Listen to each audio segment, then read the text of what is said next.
ప్రపంచంలో there are 2 types of governments. ఒకటి presidential form, యుఎస్లో ఉంటుంది. రెండోది పార్లమెంటరీ ఫామ్, ఇది యూకేలో ఉంటుంది, ఇండియాలో కూడా ఉంటుంది. ఇది ఫస్ట్ క్లాస్లో కూడా చెప్పినట్టు గుర్తు నాకు. What is the meaning of presidential form of democracy?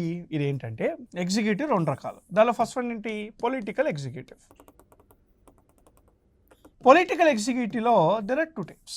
ఒకటి union council of ministers plus president of India. ప్రభుత్వం, కేంద్ర ప్రభుత్వంలో ఉన్న వాళ్ళందరూ.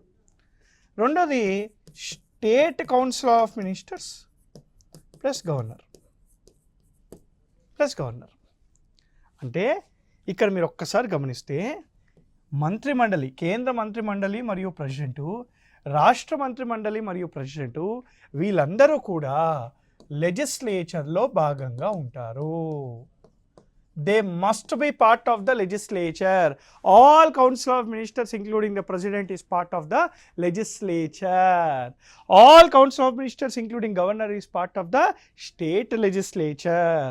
అలా లెజిస్లేచర్లో భాగంగా లేకపోతే ఒక మంత్రి 6 నెలల్లో 6 monthsలో he must be part of the legislature either by election or by nomination under Article 75 of the Indian Constitution. చాలా ఇంపార్టెంట్ సార్.